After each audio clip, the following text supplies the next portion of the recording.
I'm standing more than 8,000 kilometres away from the Suez Canal here in Hong Kong, but there are already significant impacts to the blockage there taking place for the shipping industry, both here and across Asia. Hong Kong's Shipping Council says that there will be at least a 3-week delay for any goods coming through the canal from Europe to this part of the world and going in the opposite direction. And that's because the canal serves as the shortest and quickest route of trade between Europe and Asia and accounts for almost 7% of the total volume of trade that passes between those two regions. There are concerns from the Chartered Institute of Logistics based here in Hong Kong that there could be up to a 20% increase in costs for imported goods coming through the canal because of that blockage, and that's on top of an already 4- to 5-fold increase in costs that have been experienced across the industry because of the impact of the past 12 months of the COVID-19 pandemic. And that's seen many shipping companies and distributors across Asia already suffering over the past year because of those increase in costs.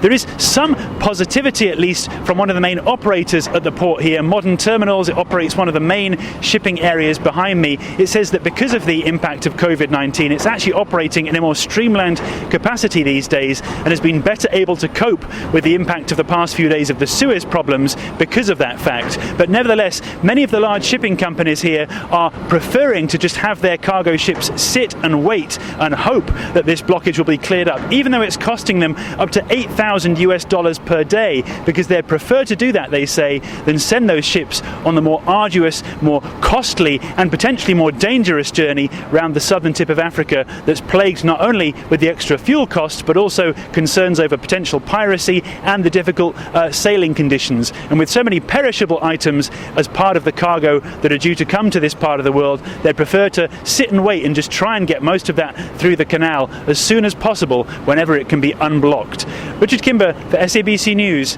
in Hong Kong.